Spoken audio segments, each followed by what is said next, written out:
Ce message vous est présenté par l'Assemblée chrétienne Le Tabernacle. www.letabernacle.net.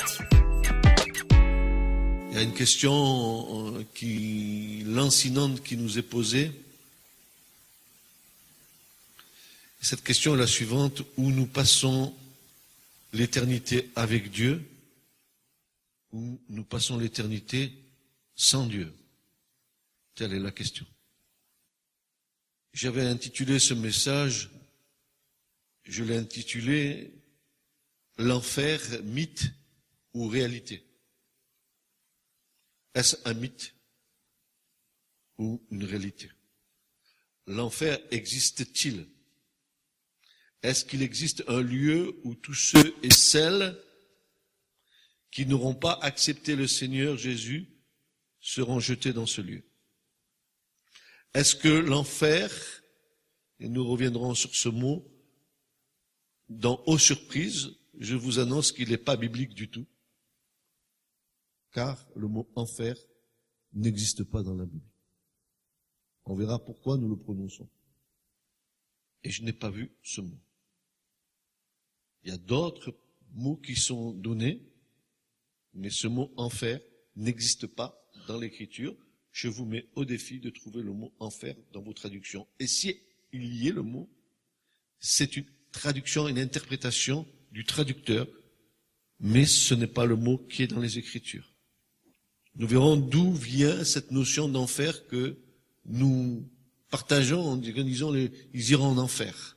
Ça n'a rien à voir avec l'Écriture. Rien. Et jamais Jésus n'a dit cela.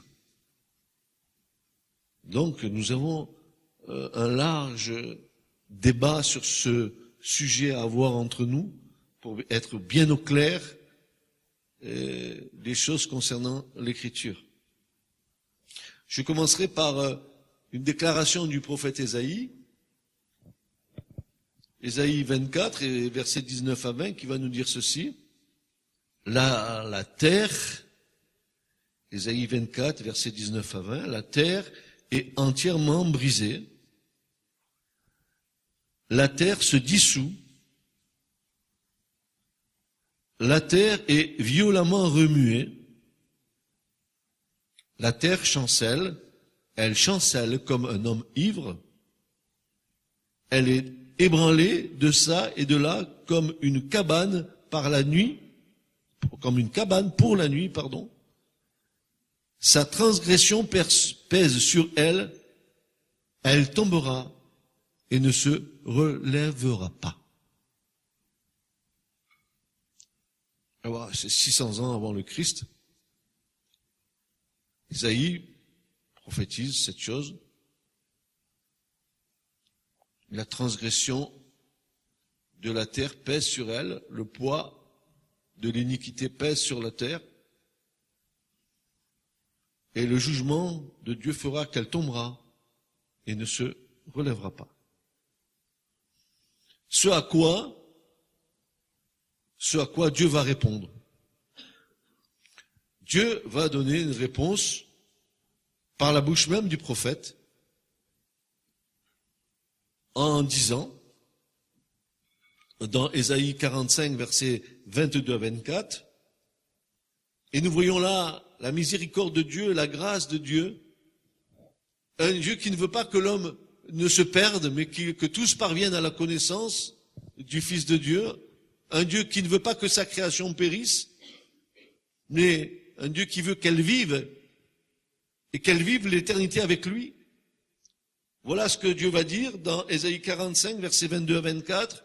« Tournez-vous vers moi et soyez sauvés, vous, tous les bouts de la terre, car moi je suis Dieu.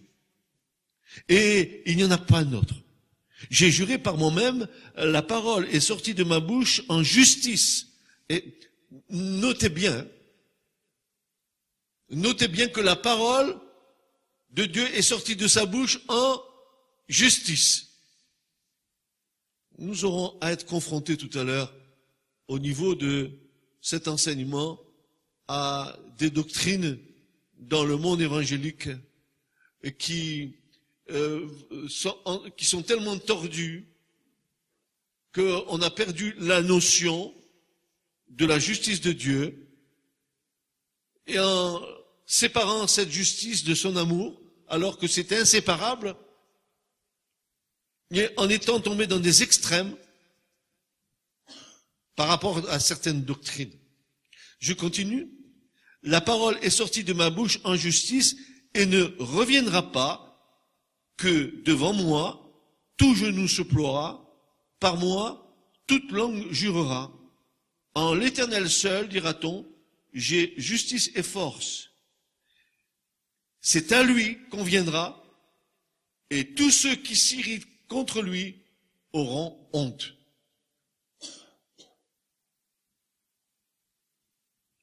Frères et sœurs,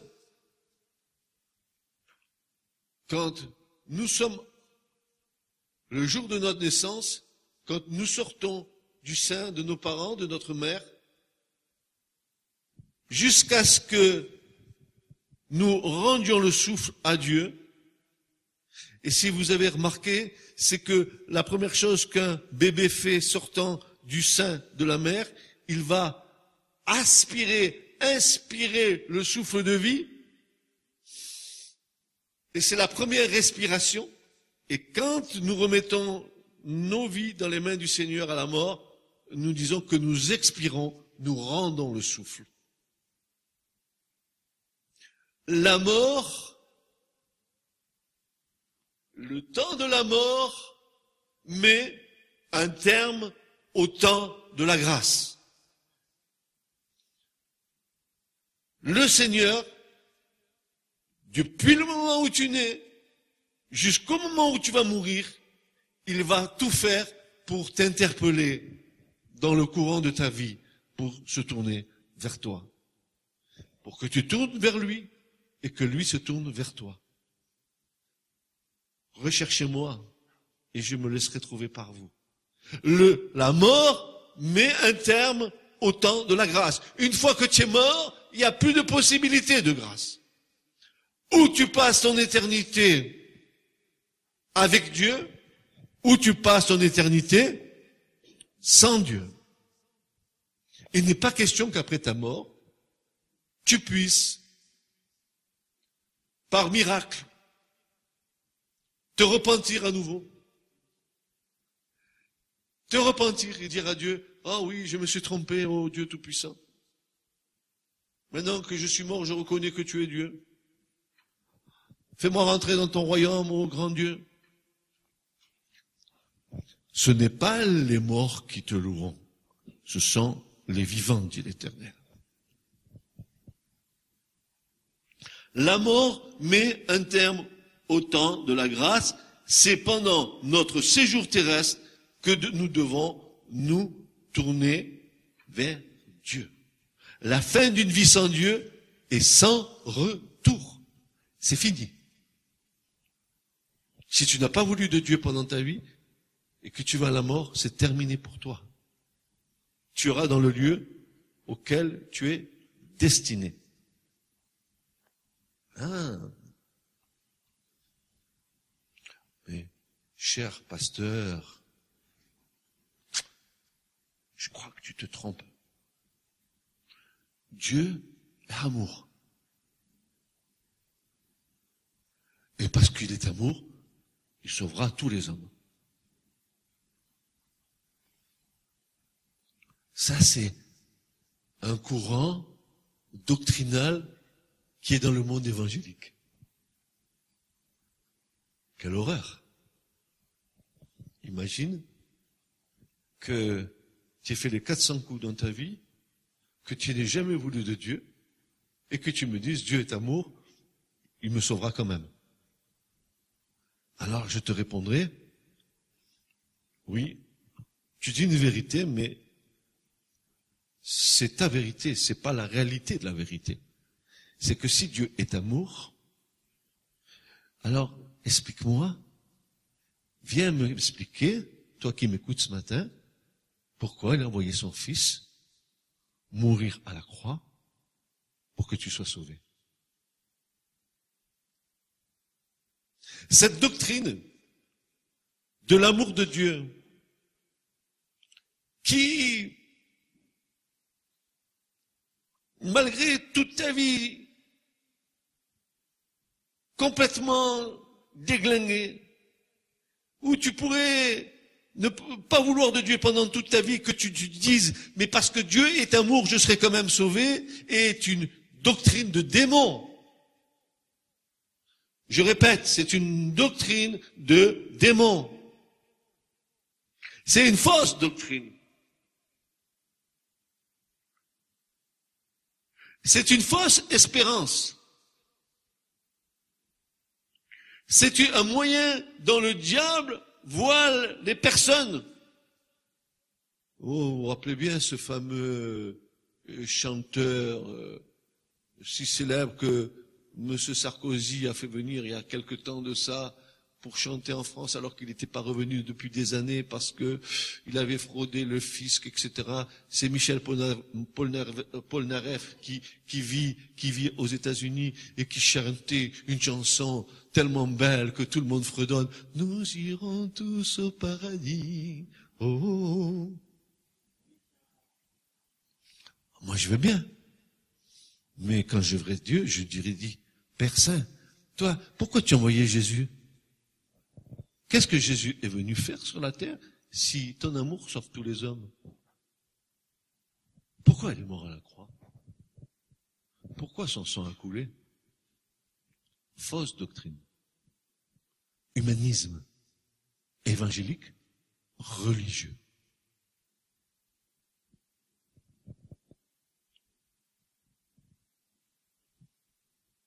L'enfer existe-t-il? Est-ce qu'il existe un lieu où tous ceux et celles qui n'auront pas accepté le Seigneur Jésus seront jetés dans ce lieu? Nous ne pouvons pas répondre par une réponse évasive, sans prendre appui sur la parole de Dieu.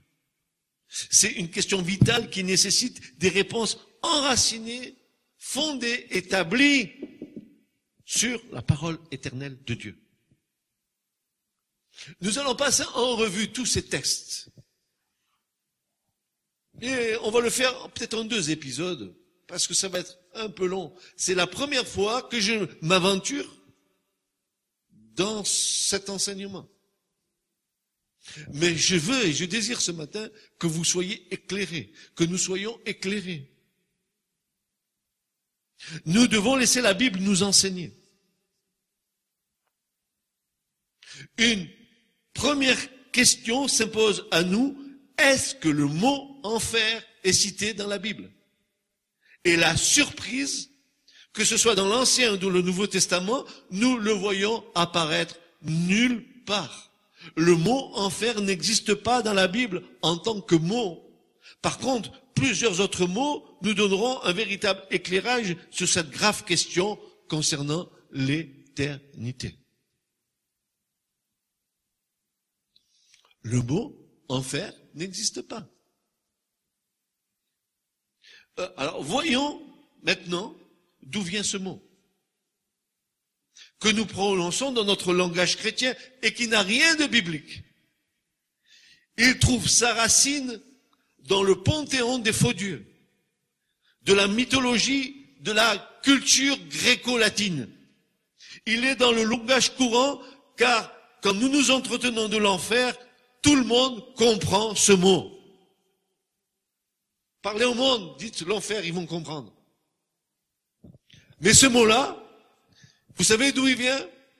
Il vient de la mythologie ancienne, il vient du panthéon des faux dieux, Zeus, Hadès. Nous allons voir le mot Hadès. Ce mot Hadès, il vient, que la Bible emploie, eh bien, il est quand même tiré quelque part de la culture gréco-latine. Nous allons voir toutes ces choses. Il n'existe pas le mot enfer. Et même, je vais vous dire une chose ce matin, que je développerai plus tard. L'enfer, à l'origine, n'a pas été fait pour les pécheurs. Il a été fait pour le diable et ses anges. Je répète, l'enfer n'a pas été fait pour les pécheurs à l'origine. Il a été fait pour le diable et ses anges. Et vous savez pourquoi? À cause de la révolte de Satan dans les lieux célestes. Avant que cette création soit faite, il y avait déjà, Dieu avait prévu ça pour Satan et ses anges.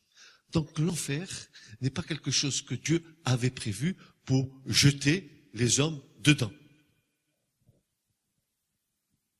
Nous verrons tous ces textes.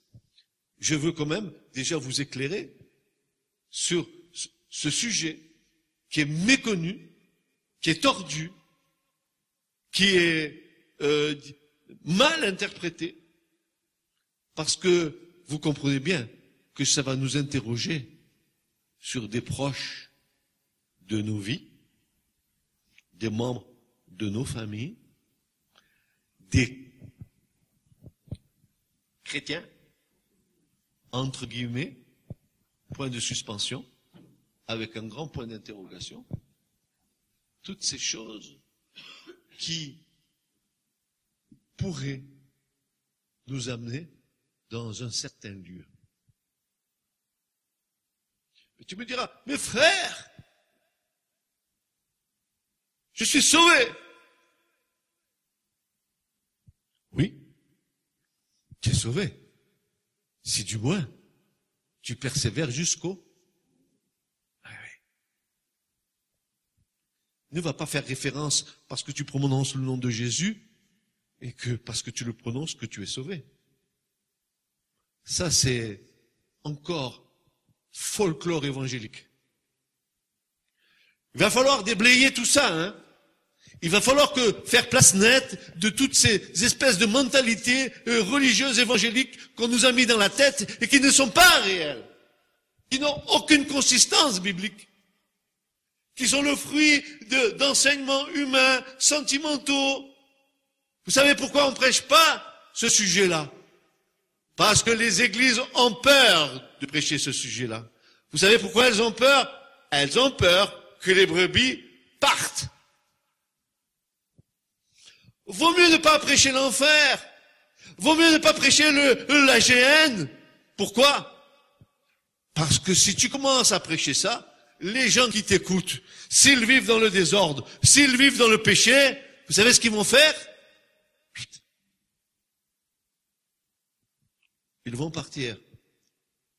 Alors c'est bien plus rassurant que de faire une petite prédication où tout le monde il est beau et tout le monde il est gentil, où ça débranche pas de trop, où ça dérange pas l'église, où on veut que les brebis restent pour donner leurs offrandes et leurs dîmes, où on désire qu'il n'y ait surtout pas de vagues, que nous soyons dans l'uniformité. Alors, vous allez voir ce que Jésus va nous dire, frères et sœurs, il va falloir que nous ouvrions les yeux.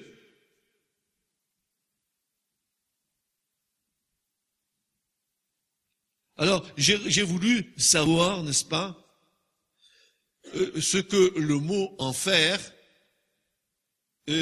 avait comme définition dans un dictionnaire genre Hachette ou Robert, peu importe, un dictionnaire vulgaire que le monde emploie.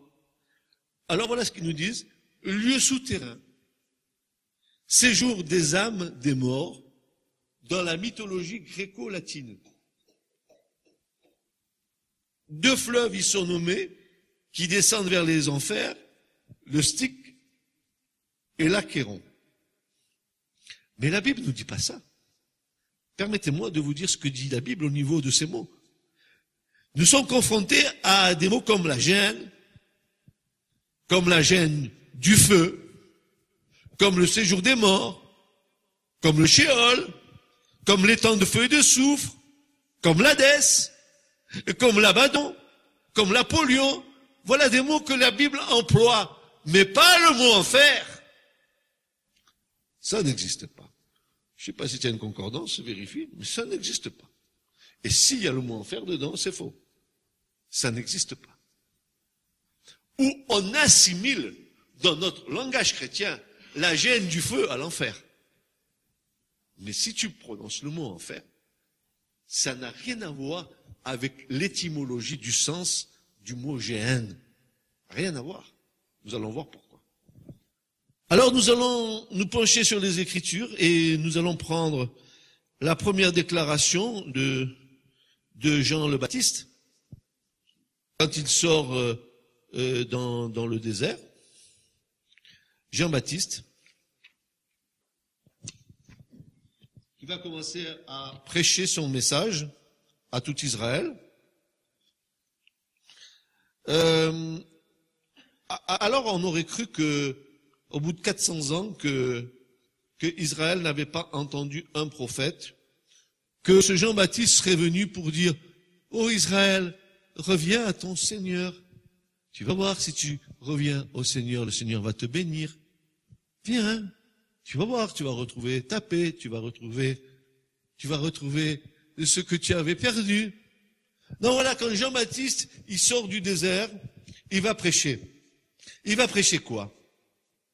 Alors voilà, il va prêcher en Matthieu chapitre 3 et versets 10 à 12. Il va déclarer deux choses. Il va dire, verset 10 de Matthieu 3, « Et déjà, la cognée est mise à la racine des arbres. Tout arbre, donc, qui ne produit pas de bons fruits est coupé et jeté au... Il est coupé et jeté au feu. Mais, moi, je vous baptise d'eau pour la repentance. Mais celui qui vient après moi est plus puissant que moi, et je ne suis pas digne de porter ses sandales. Lui vous baptisera de l'Esprit Saint et de feu. Il a son vent à la main. Il nettoiera, on va revenir sur ce mot, il nettoiera entièrement son aire, assemblera son froment dans le grenier, mais quoi? Mais il brûlera la balle au feu inextinguible, c'est-à-dire un feu qui ne s'arrêtera jamais. Permettez-moi de revenir sur ce mot qui concerne le Seigneur. Il nettoiera entièrement son air. Qu'est-ce que ça veut dire? Nous avons tendance à essayer de mettre sur la parole de Dieu des expressions de notre vie de 2012. Je vais nettoyer ma maison, je vais passer l'aspirateur, je vais laver un peu le sanitaire, etc. Alors, excusez-moi, mais je voudrais que nous comprenions ce que veut dire ce mot dans le texte. Alors, le verbe nettoyer, il veut dire purifier dans un sens normal, c'est-à-dire rendre propre.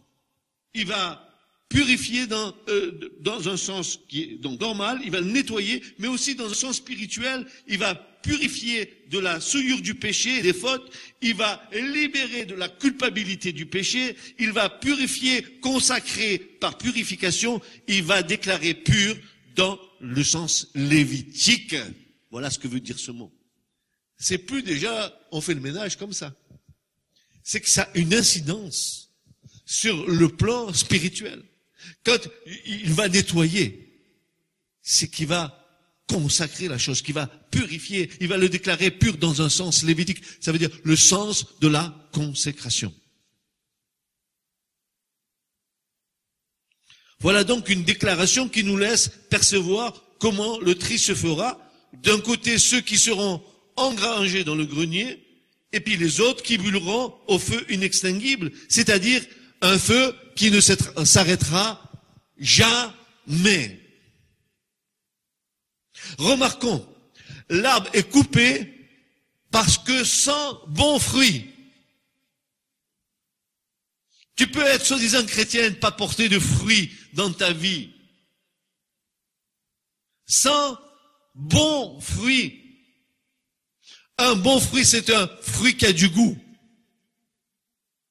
L'arbre, il va donner du fruit. Et l'arbre, il donne son fruit pour nourrir les autres. Un chrétien qui n'est pas capable d'avoir du bon fruit dans sa vie est incapable de nourrir les autres. Et pas l'apparence du fruit. Parce que moi, je le vois, quand ma femme achète de belles oranges, apparemment, certaines ont l'air d'être belles, grosses, etc. Dès que tu commences à les éplucher, elles ont une peau grosse comme ça, et dedans c'est sec. Le fruit, il faut que tu le goûtes pour savoir s'il est bon. Baptiste le dit, que l'arbre qui ne produit pas de bons fruits est coupé et jeté au feu. Je suis le vigneron, vous êtes les sarments, on va revenir sur toutes ces choses. Frères et sœurs, c'est important.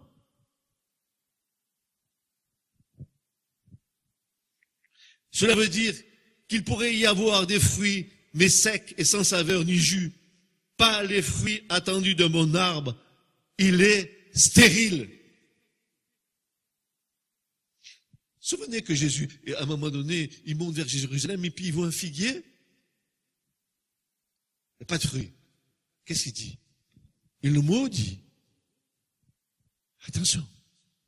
Nous sommes appelés à apporter du fruit dans nos vies. Et toutes sortes de bons fruits. Pas pour moi. Mais pour toi, mon frère, toi, ma sœur. Si j'ai de bons fruits dans ma vie, je vais être capable de te nourrir des fruits que je porte. Le fruit, il n'a pas été donné pour l'arbre. Le fruit produit de l'arbre pour les autres, pas pour lui-même. Alors Jean-Baptiste, il arrive. Oh, mes frères et mes sœurs, venez, le Seigneur, il arrive. Le voilà bientôt, il est à la porte. Venez, suivez-moi, on va aller le voir. Venez avec moi. Il arrive. Qu'est-ce qu'il va leur dire? Frères et sœurs, il va leur dire, race de vipères, qui vous a appris à fuir la colère à venir? Il les invective, il les interpelle. L'arbre est coupé parce que sans bon fruit et est jeté au feu. Et puis, deuxièmement, la balle brûlera au feu inextinguible. Et nous voyons ici, dans ce seul passage, que nous avons ici 2 fois le mot feu et 1 fois le mot brûler. Alors, on y arrive tout doucement. Feu et brûler. Attendez, frères et sœurs, ne croyez pas que le feu dont il est question là, c'est le feu, notre feu physique à nous. Non, non, non. Nous allons bien comprendre quel est ce type de feu tout à l'heure, parce que c'est intéressant. Et c'est pas seulement intéressant, c'est une question d'éternité. Je vous le dis, c'est une question d'éternité. Nous croyons que parce que nous disons Jésus que nous avons le salut, mais c'est aberrant cet état d'esprit. Bon, je comprends pas.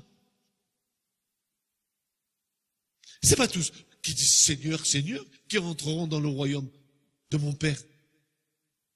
Jésus, Jésus, Jésus, allez, du Jésus, tu en veux, tu en as. À toutes les sauces dans les prières, Jésus, Jésus, Jésus, Jésus, Jésus. Oui, mais si vous me dites Seigneur, alors pourquoi vous ne faites pas ce que je vous dis de faire? Hébreux 10, 27 va nous déclarer. Hébreux chapitre 10, versets 26 et 27 va nous déclarer, car si nous péchons volontairement, après avoir reçu la connaissance de la vérité, mais dites-moi bien, est-ce que moi je suis pas un intellectuel. Je suis pas un professeur de faculté. Je suis un simple prédicateur, serviteur de Dieu. Mais ce que je le lis, je lis. Non, vous lisez comme moi, on a les mêmes yeux. Alors qu'est-ce que dit Hébreux 10, 26 et 27? Car si nous péchons volontairement, après avoir reçu la connaissance de la vérité, qui, après avoir reçu la connaissance de la vérité, pêche volontairement? Qui, après avoir reçu la connaissance de la vérité, pêche volontairement? Les chrétiens. Il ne reste plus de sacrifice pour le péché. Mais quoi? Qu'est-ce qui reste? Qu'est-ce qui reste pour cela? Mais une certaine attente terrible du jugement et de l'ardeur d'un feu qui va dévorer les adversaires. Aïe, aïe, aïe, aïe, frères et sœurs. Après avoir péché volontairement, après avoir reçu la connaissance de la vérité elle doit t'affranchir, elle doit te délivrer. Tu continues à pécher. Jean-Baptiste nous dit que l'arbre est coupé parce qu'il ne porte pas de bons fruits. Et puis que la balle, elle va être triée avec du froment, que le Seigneur nettoiera entièrement son air et rassemblera son froment dans le grenier, mais il brûlera la balle au feu inextinguible. Donc ça, c'est une première chose, feu, et la façon dont ces choses vont brûler. Maintenant, nous allons aller à Matthieu 5, verset 22. Voilà quelque chose qui va commencer à nous interpeller. 5, 22. Il est dit ceci. Mais moi, je vous dis que quiconque se met en colère légèrement contre son frère, tu te mets en colère légèrement contre ton frère, sera passible du jugement. Et quiconque dira à son frère, tu es fou, Raka, tu es un insensé, sera passible du jugement du Sanhédrin.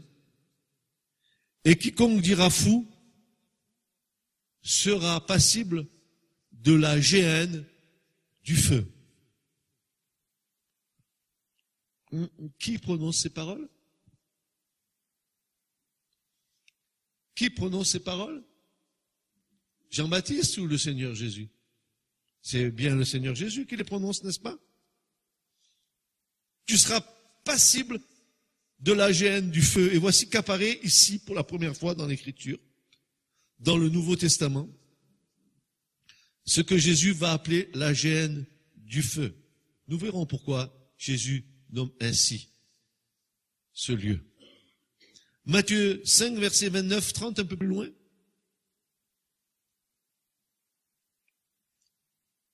Voilà que ça se précise. Et plus nous allons aller dans l'Écriture, et plus ça va se préciser. Frères et sœurs, il va falloir que nous comprenions que le temps de la grâce est là, que c'est les derniers temps, et que c'est parce que c'est les derniers temps que le Seigneur Jésus a révélé à son Église et au monde ce qui se passerait si on refuse la grâce. Matthieu 5, verset 29-30. Et si ta main droite est pour toi une occasion de chute, coupe-la et jette-la loin de toi. Car il est avantageux pour toi qu'un de tes membres périsse et que tout ton corps ne soit jeté dans la géhenne. Tout ton corps ne soit jeté dans la géhenne. Mais si ton œil droit est pour toi une occasion de chute, arrache-le et jette-le loin de toi. Car il est avantageux pour toi qu'un de tes membres périsse et que tout ton corps ne soit jeté dans la géhenne. Vous savez, quel soin nous prenons de nos corps, n'est-ce pas? Comment nous les chérissons, nous les adulons, nous les entretenons pour paraître ce que nous voulons paraître. Tu peux te pomponner, tu peux faire ce que tu voudras pour paraître. Mais je te dis que si tu ne rentres pas dans la grâce du Seigneur, tout ton corps sera jeté dans le feu de la géhenne. Toi, tes produits de beauté, tout ce que tu auras mis pour paraître aux yeux des autres, tout ça périra avec toi.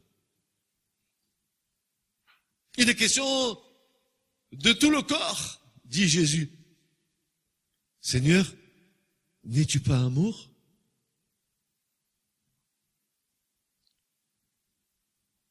Ne ferais-tu pas miséricorde à ceux qui sont là?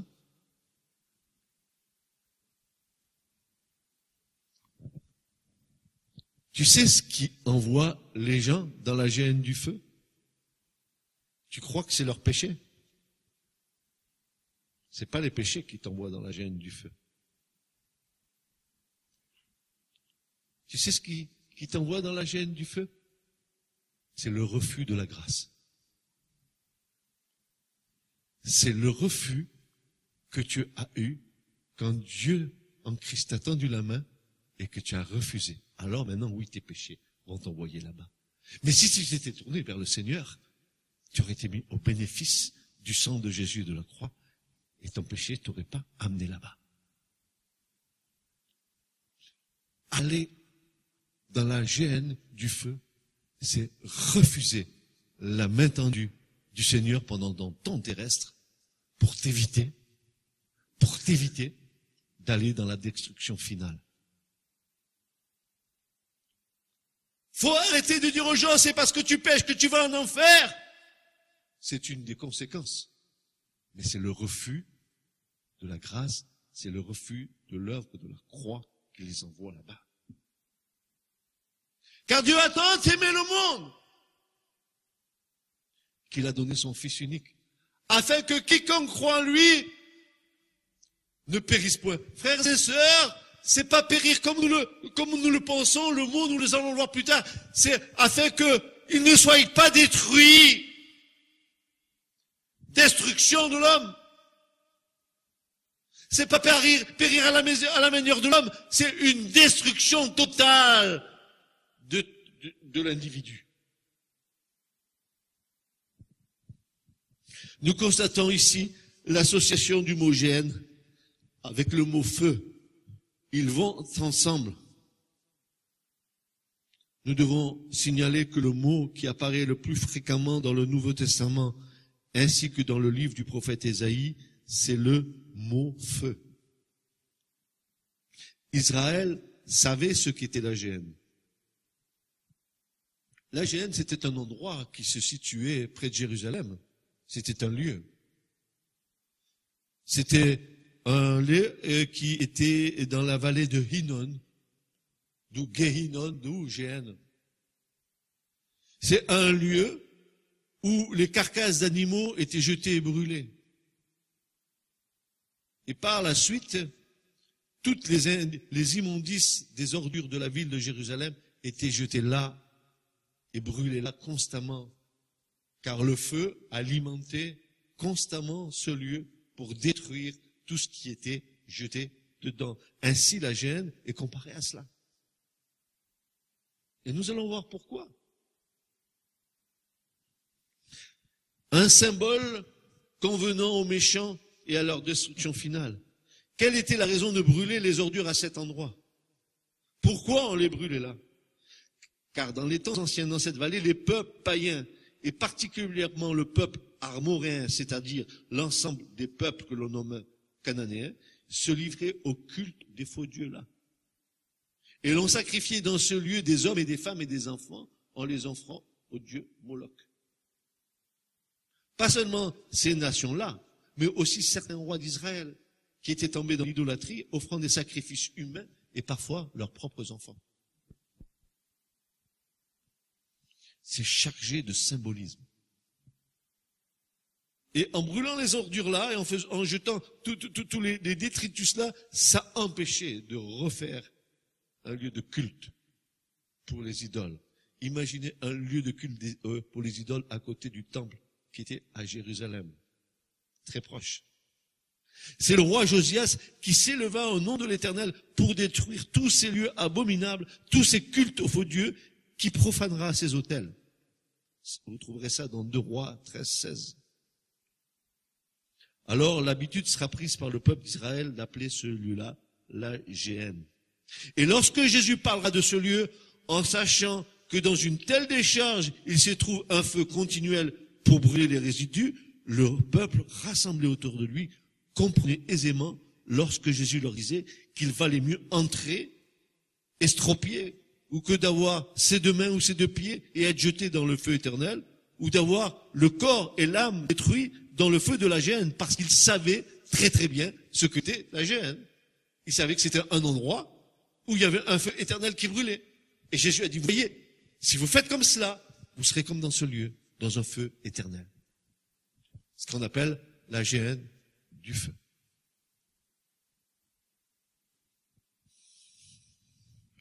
Tout le monde était d'accord, parce qu'aucun de ceux qui écoutaient Jésus-Christ ne voulait aller dans le feu de la géhenne, sachant que ce feu brûlait continuellement dans la vallée de Hinnom. Personne ne voulait brûler au feu des ordures, d'affliction. Son nom finit par désigner un lieu d'éternel châtiment. Israël savait très bien ce que cela voulait dire. Et l'Église du Seigneur, c'est-elle quelque chose? Je suis persuadé qu'au milieu de nous, beaucoup pensent qu'il y a l'enfer parce qu'on a péché. Eh bien, c'est faux. L'enfer n'a pas été fait pour les pécheurs. L'enfer a été fait pour le diable et ses démons, à l'origine. Mais malheureusement, quand le temps de la grâce est arrivé, où le Seigneur a voulu se réconcilier avec toute cette création au travers de l'œuvre de la croix, quand le Seigneur a envoyé le Sauveur du monde, et que beaucoup l'ont rejeté, beaucoup ont refusé la main tendue de Dieu au travers du Christ.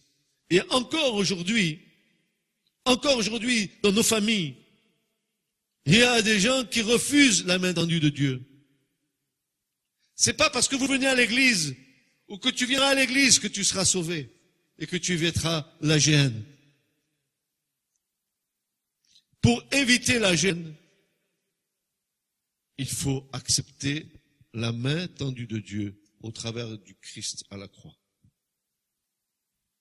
Et là, tu es gardé. Continuons. Matthieu 7, 13. Et Jésus va dire, entrez par la porte étroite, car large est la porte, et spacieux le chemin qui mène à la perdition, et nombreux sont ceux qui entrent par elle. Voilà qui nous est parlé maintenant de perdition. Nous avons bien compris, feu, brûler, géhenne de feu. Voilà maintenant, perdition. Alors, qu'est-ce que veut dire ce mot perdition? Le mot perdition, dans le texte grec, parce que nous avons là le texte grec, c'est le Nouveau Testament, il signifie destruction, perte, ruine. Destruction qui consiste en misère éternelle. Ce mot tire sa racine d'un verbe, donc apoleia, va tenir sa racine d'un verbe apolumi, qui signifie lui détruire entièrement, mettre en ruine, tuer, déclarer que quelqu'un doit être mis à mort, et au niveau métaphorique, voué à la misère éternelle en enfer. Donc, dans le géhenne du feu. La perdition, c'est la destruction. Il est question de détruire. Pas à la manière de l'homme. Et nous verrons comment. Vous vous rappelez quand Nadab et Abihu sont morts? Parce qu'ils avaient enfreint les commandements de Dieu, que le premier jour de l'inauguration du tabernacle, ils sont rentrés dans le tabernacle ivres morts, et qu'ils sont allés dans le lieu saint, enfreignant les commandements de Dieu. Il nous est dit que le feu de Dieu est venu, et ils ont été entièrement consumés. Mais nous les voyons être pris avec leurs vêtements. Les rabbins disent que le feu de Dieu est rentré dans leurs narines et que leur âme a été consumée sur place. Destruction de l'âme et du corps Seul l'Esprit va demeurer. Nous avons beaucoup de prières à faire monter vers le Seigneur pour tous ceux qui sont autour de nous. Les gens pensent qu'ils ne peuvent pas venir à Jésus parce qu'ils ont péché. Ils ont des réticences à venir parce qu'ils savent qu'ils sont pécheurs. Mais s'ils savaient que le péché a été réglé déjà à la croix pour eux, mais que le fait de refuser la main tendue de Dieu, c'est là le péché. Refuser la grâce. Le temps de la grâce. Dieu, dans les derniers temps, nous a parlé par son Fils. Les derniers temps, c'est le temps de la grâce. Jusqu'à ce que Jésus vienne chercher son Église sur les airs. Nous vivons le temps de la grâce. L'agneau est sur le trône comme immolé. Le sang coule. Et tant que le sang coule, la grâce coule. C'est le moment de saisir la main du Seigneur. Nous nous sommes trompés sur des points importants, hein. Nous nous sommes trompés sur des points importants, agitant le péché devant le nez des gens. Oui, c'est vrai que Dieu n'aime pas le pécheur, le péché. Il aime le pécheur, mais il n'aime pas le péché. Mais ça, c'est sûr. Mais il l'a pourvu au remède du péché avec Golgotha. Maintenant, toi, viens à Jésus. Si tu ne viens pas, c'est ton péché qui t'envoie là-bas. C'est la conséquence. Matthieu 7, versets 19 à 20, c'est à nouveau, là, Jésus va reprendre exactement ce que Jean-Baptiste avait dit dans sa prédication. Hein. Matthieu 7, versets 19 à 20, tout arbre qui ne produit pas de bon fruit est coupé et jeté au feu, ainsi vous les reconnaîtrez à leurs fruits. Donc Jésus a repris ce thème de la prédication de Jean-Baptiste pour le dire à nouveau à Israël. Maintenant, frères et sœurs, je vous parle à vous. Je parle à chacun de vous ici présent. Je parle aux chrétiens. Je vous parle à chacun d'entre vous. À toi, ma sœur, à toi, mon frère, à toi, mes frères. Regardez, Jésus dit, Jean 15, 6, si quelqu'un ne demeure pas en moi, il est jeté dehors comme le serment et il sèche. Et on les amasse et on les met au feu et ils brûlent. Si quelqu'un ne demeure pas en moi, il est jeté dehors comme le sarment. Il sèche. Et on les amasse et on les met au feu. Est-ce que tu demeures en Christ? Est-ce que tu demeures attaché au cep? Est-ce que tu portes du fruit? Qu'est-ce qui se passe si tu n'es pas dans cette position-là? Qu'est-ce qui va se passer pour toi si le Seigneur te redemande ta vie aujourd'hui? Qu'est-ce que tu fais? Où tu vas? Dis-moi où tu vas. Jean 15, verset 6.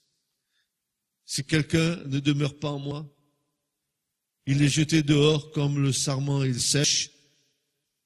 Et oui, quand tu es coupé de la vie du Seigneur, quand si ta vie, elle est alimentée à la vie religieuse, tu vas sécher.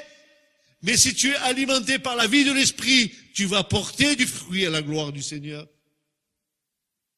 Tu ne peux pas te contenter d'un simulacre dans ta foi. Matthieu 10, 28, ça va aller un peu plus loin. Il y a une gradation dans la révélation, frères et sœurs.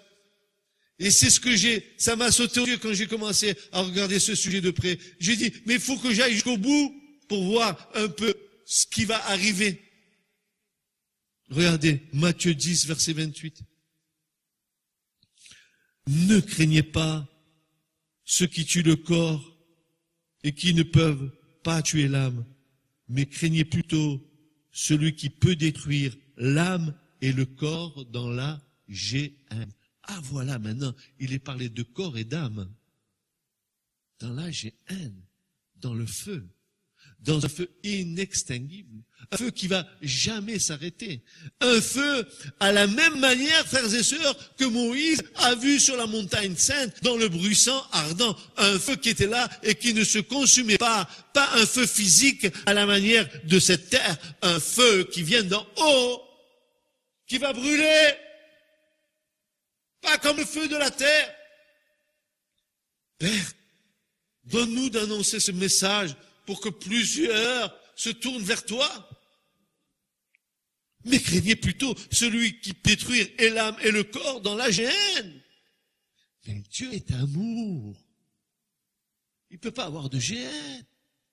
Comment un Dieu qui est amour, il enverrait les gens dans la géhenne? Mais moi, je le comprends. Tu refuses la grâce. Mais jusqu'où ira l'obstination de l'homme et de la femme? Donc nous avons vu feu, brûlé, géhenne du feu, jeté dans la géhenne, destruction de l'âme et du corps. Matthieu 13, 30. Laissez-les croître, tous deux ensemble jusqu'à la moisson.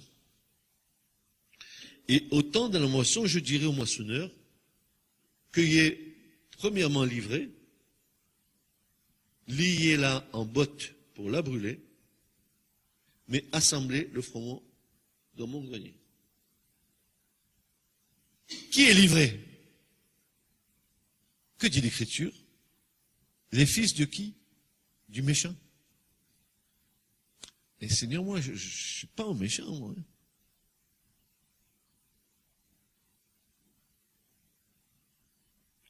Pourtant, comment tu vis? Où sont les fruits?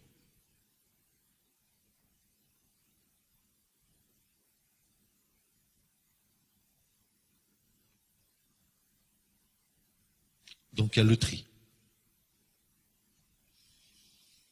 Et voilà, ça commence à se préciser. Matthieu 13, 42, il est dit, au verset 41 de Matthieu 13, versets 41 et 42, le Fils de l'homme enverra ses anges. Ils cueilleront dans son royaume tous les scandales et ceux qui commettent l'iniquité, et ils les jetteront dans la fournaise de feu. Là seront les pleurs et les grincements de dents. La fournaise de feu. Qui a prononcé ces mots? Qui a prononcé ces mots? Depuis le premier verset que nous avons lu de Jean-Baptiste jusqu'à maintenant, tous les autres versets, ce sont les paroles du Seigneur. Il nous est dit que là, qu'il y aura une fournaise de feu, des pleurs et des grincements de dents. Et quelques versets plus bas, dans Matthieu 13, 49, 50, il va y avoir une petite précision. Il nous est dit, il en sera de même à la consommation du siècle, les anges sortiront et sépareront les méchants du milieu des justes et les jetteront dans la fournaise ardente de feu. Là seront les pleurs et les grincements de dents. La fournaise ardente de feu.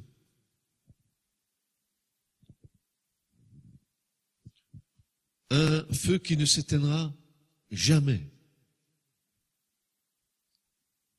Jamais.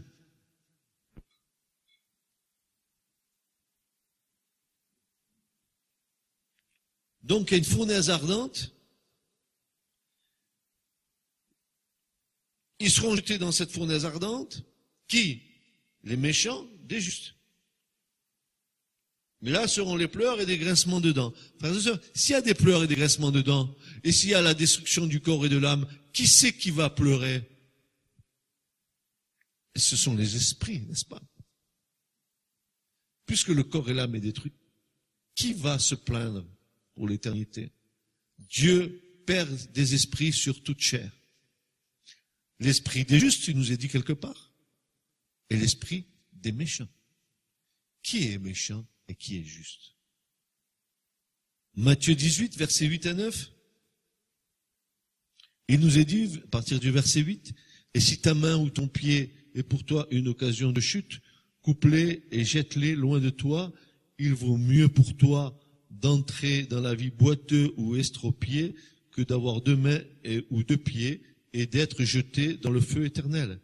Et si ton œil est pour toi une occasion de chute, arrache-le et jette-le loin de toi, car il vaut mieux pour toi d'entrer dans la vie n'ayant qu'un œil que d'avoir 2 yeux et d'être jeté dans la géhenne du feu. » Là, il nous est parlé d'être jeté dans le feu éternel, au verset 8, et dans le verset 9, il nous est parlé d'être jeté dans la géhenne du feu. Donc, il est bien question ici d'un feu éternel. La géhenne de feu est pour l'éternité. Et si tu n'es pas avec le Seigneur, tu passeras l'éternité dans la géhenne de feu. Qu'est-ce que c'est que la géhenne de feu? Je ne sais pas. Mais ce que l'Écriture nous en dit n'est pas du tout rassurant. Matthieu 23, verset 33. Serpent, race de vipère, comment échapperez-vous au jugement de la géhenne? Frères et sœurs, j'aimerais savoir à qui Jésus s'adressait en disant ces choses. Si vous regardez le contexte, et voilà. Et on pourrait dire des serviteurs de l'Éternel. On pourrait parler des serviteurs de Dieu aussi peut-être. Aux pasteurs, aux docteurs, aux évangélistes, aux prophètes, aux simples croyants.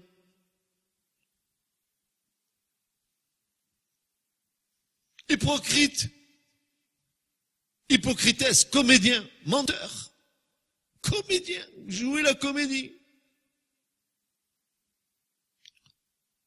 Matthieu 25, 41.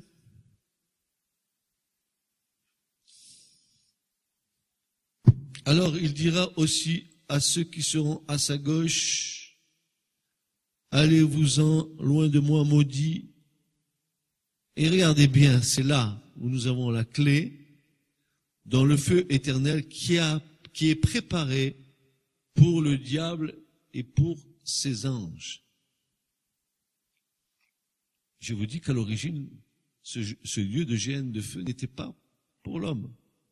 Il était pour le diable et ses anges.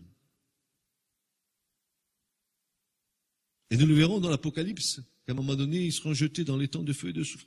Nous aurons à revenir sur toutes ces choses.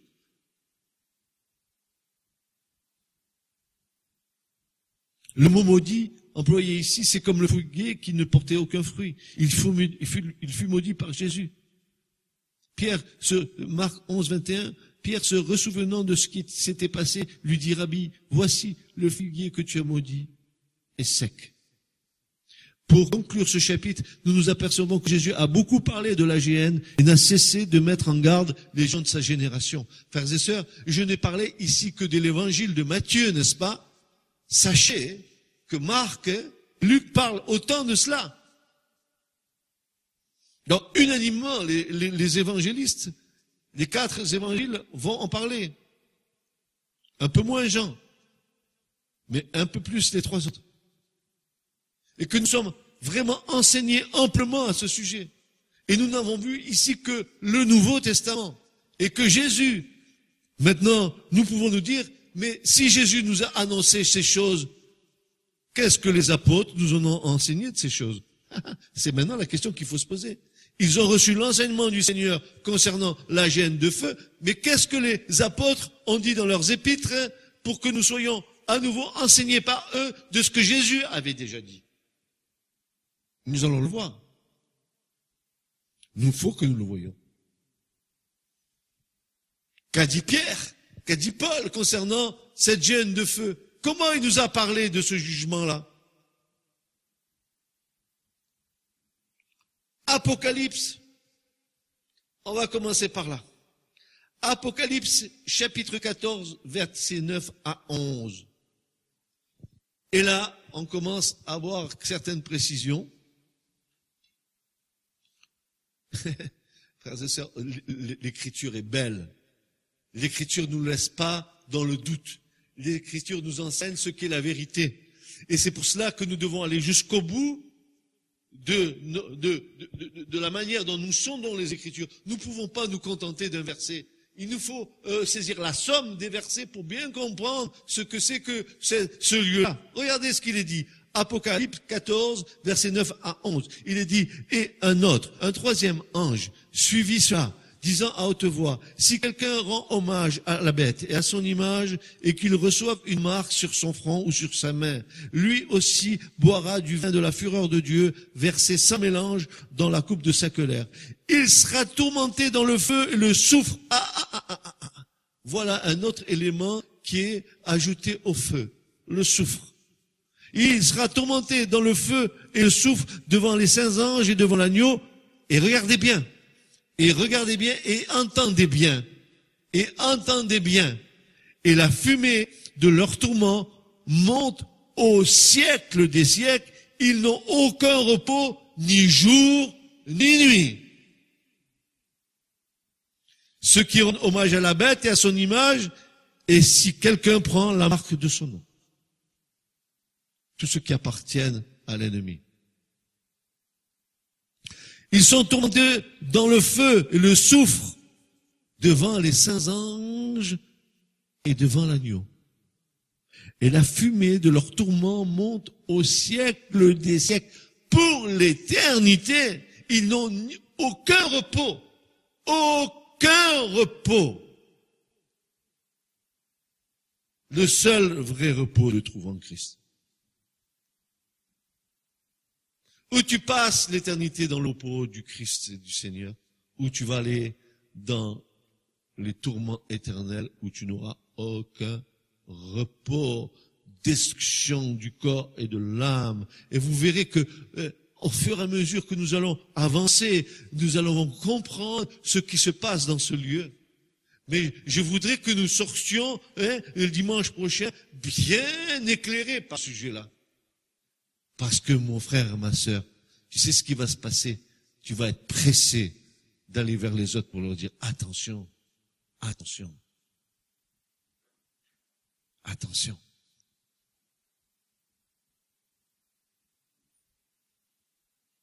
Apocalypse, chapitre 19, verset 20.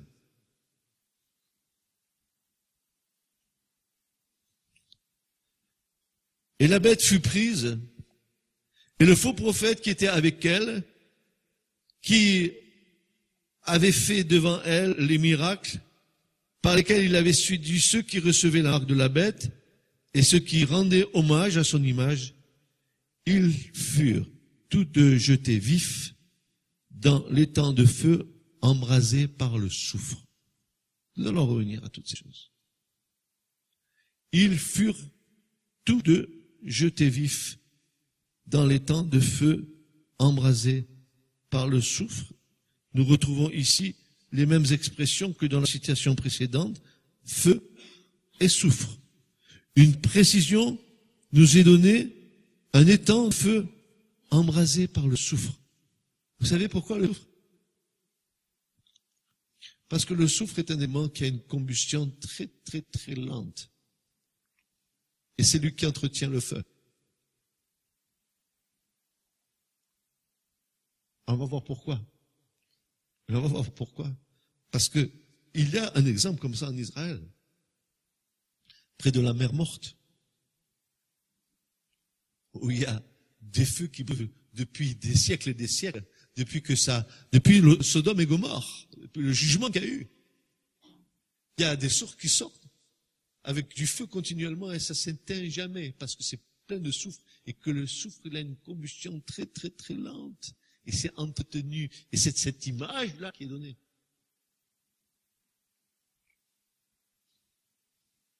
Apocalypse 20, verset 10.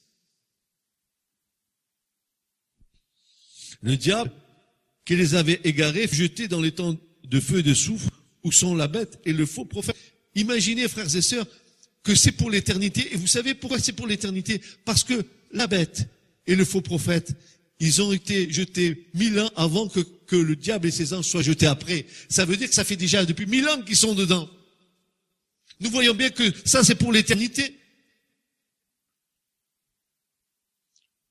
Il est dit, ils furent jetés dans les temps de feu et de soufre, où sont la bête et le faux prophète. Ils seront tourmentés jour et nuit. À quoi? Au siècle des siècles.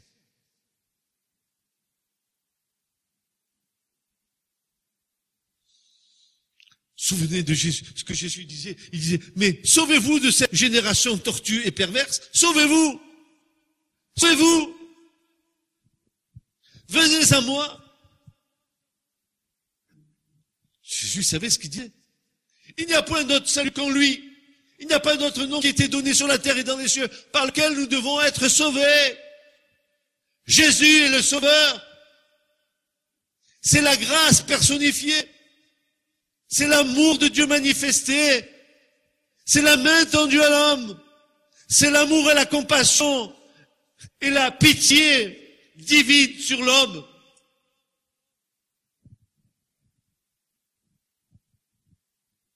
Qu'est-ce que tu crois?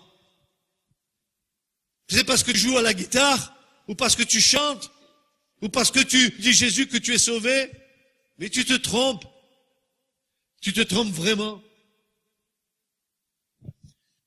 Celui qui demeure en moi, et moi en lui. Celui qui demeure en moi, dit le Seigneur. C'est pas celui qui dit Jésus. Tu dis Jésus et tu fais pas ce que le Seigneur te dit de faire. C'est pas ça qui va t'amener dans le royaume. Hein? Apocalypse 20, versets 14 et 15. Et voilà qu'il va apparaître un nouveau nom qu'on n'avait pas vu jusqu'à présent, mais qui vient apparaître là. Il est dit, et la mort et le Hadès furent jetés dans les temps de feu. C'est ici la seconde mort, les temps de feu. Alors, qu'est-ce que c'est que la seconde mort? La seconde mort, c'est la séparation pour l'éternité à toute référence à Dieu. Un monde vide, sans présence de Dieu, est un monde de tourment. Imagine qu'il n'y a plus de référence à Dieu, plus de création, plus rien. Ténèbres, vide, plus de présence de Dieu. Ça, c'est le tourment éternel. Et la mort et le Hadès furent jetés dans les temps de feu. C'est ici la seconde mort, les temps de feu. Et si quelqu'un n'était pas trouvé écrit dans le livre de vie, il était jeté dans les temps de feu. Les temps brûlants de feu et de soufre, c'est la seconde mort. Apocalypse 21, 8. Mais quant aux timides, aux incrédules, et voyez-vous, frères et sœurs, voilà, c'est clair. Car quant aux timides, aux incrédules et à ceux qui se sont souillés avec des abominations et aux meurtriers, aux fornicateurs, aux magiciens, aux idolâtres et à tous les menteurs. Et à tous les menteurs, leur part sera dans les temps brûlants de feu et de soufre, qui est la seconde mort, qui est la séparation éternelle avec toute référence à Dieu, le Dieu de la vie. Heureux ceux qui ont part à la première résurrection. Il nous est dit, ils régneront pendant 1000 ans avec le Seigneur. Mais ceux qui vont à la seconde mort, c'est ceux qui seront séparés éternellement de Dieu et de toute référence au Dieu de la vie. Imaginons que tout l'univers soit un grand trou noir où l'homme soit là au milieu. C'est le tourment éternel. Nous n'avons pas été faits pour être dans le vide absolu et le noir et d'éternité. Nous sommes était appelé à vivre à la lumière du Seigneur, à ce Dieu qui est lumière. Et tu crois que la foi, c'est quelque chose qui est facile. Tu viens à Jésus, ça y est, Jésus c'est mon sauveur, c'est mon pote. Je suis venu dans une église, on m'a prêché un peu, voilà, Jésus c'est bon. Ouais, il est sympa Jésus, il m'aime tel que je suis. C'est vrai qu'il t'aime tel que tu es, sinon il t'aurait pas fait miséricorde. Mais que ce que le Seigneur veut, c'est que nous changions. Si quelqu'un ne demeure pas pour moi, dit Jésus, non. Demeurer en Christ, c'est vivre de Christ, c'est vivre par Christ, c'est vivre avec Christ. Coupé de lui, nous ne pouvons rien faire. Nous sommes perdus. Et toutes ces évangélisations que nous entendons en nous rabâchant Jean 3,16, que Dieu a tant aimé le monde, qu'il a donné son Fils unique. Et je suis d'accord avec ça. Afin que quiconque croit en lui ne périsse point. Et pourquoi on ne dit pas aux gens que si vous ne croyez pas en Jésus, que vous serez détruits, corps et âme? Pourquoi nous ne leur disons pas? Nous avons peur de les choquer?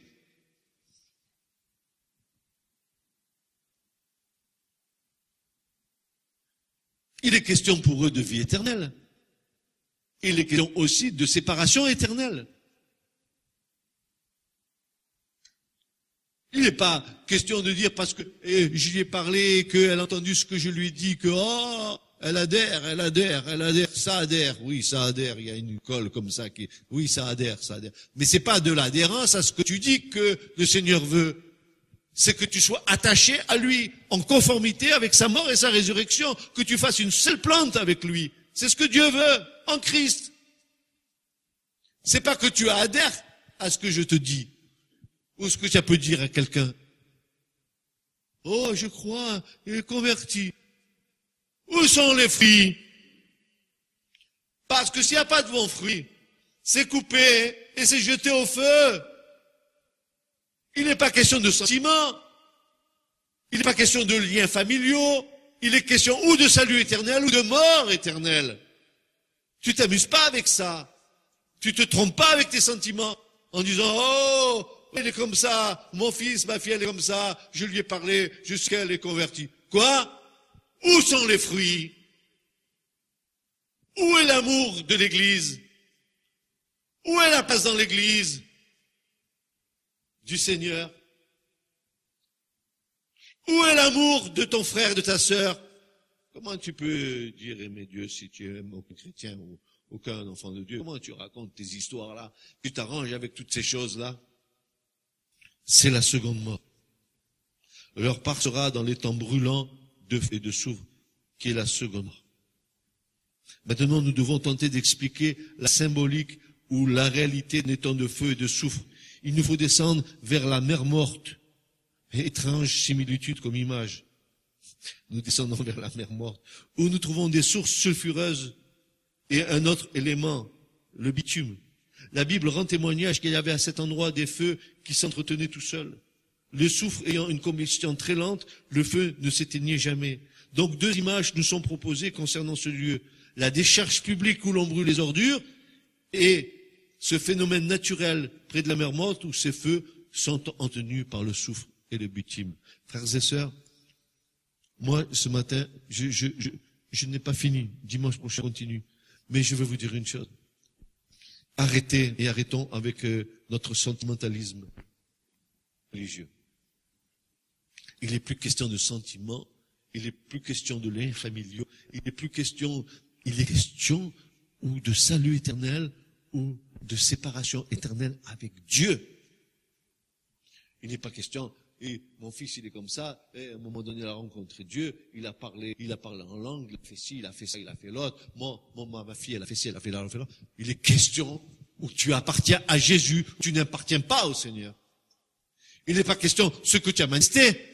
Il n'est même pas question que tu fasses référence à la foi de tes parents ou à la foi de même ton père qui est pasteur. Il n'en est pas question là. Hein.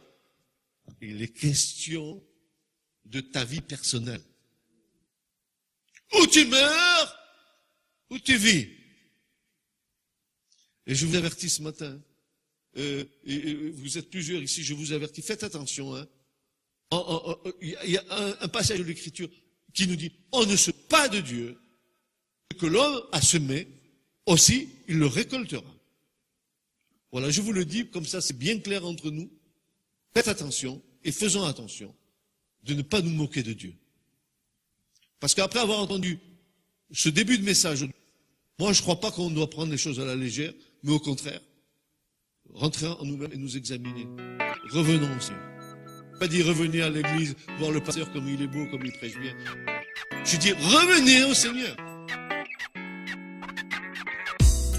Ce message vous a été présenté par l'Assemblée chrétienne Le Tabernacle. www.letabernacle.net